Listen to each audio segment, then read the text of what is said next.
நாமம் உயரணுமே, அரசு வரணுமே, விருப்பம் நடக்கணுமே.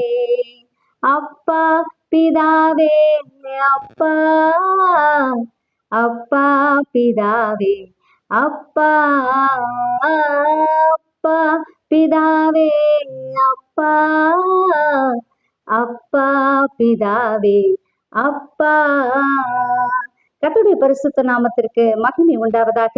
இந்த நாள்ல ஆண்டவராகிய கர்த்தர் நமக்கு கொடுக்கிறதான வசனம் ரோமர் 8:15 அந்தபடி திரும்பவும் பயப்படுகிறதற்கு நீங்கள் அடிமைத்தனத்தின் ஆவியை பெறாமல் அப்பா பிதாவே என்று கூப்பிட பண்ணுகிற புத்திர சுவிகாரத்தின் ஆவியை பெற்றீர்கள். ஆமேன். பிரியமானவர்களே, ஏசப்பாவை அப்பான்னு கூப்பிடுறோம்ல, ஆண்டவர் எவ்வளவு பெரிய பாக்கியத்தை கொடுத்திருக்கிறார். ஏசப்பாவை நம்ம துதிக்கிறது, ஏசப்பாவை பாடுறது, அப்பான்னு நம்ம அன்போடு அழைக்கிறது எல்லாம் ஆண்டவர் சந்தோஷப்படுவார். சந்தோஷப்படுகிற அவர் அப்பா பிதாவின் கூப்பிடுகிற உங்களை, அவருடைய பிள்ளைகளா இருக்கிற உங்களை அவர் ஆசீர்வதிக்க வல்லமையுள்ளவராக இருக்கிறார். நாள் முழுவதும் கர்த்தராகிய தேவன் உங்களை ஆசீர்வதிப்பாராக.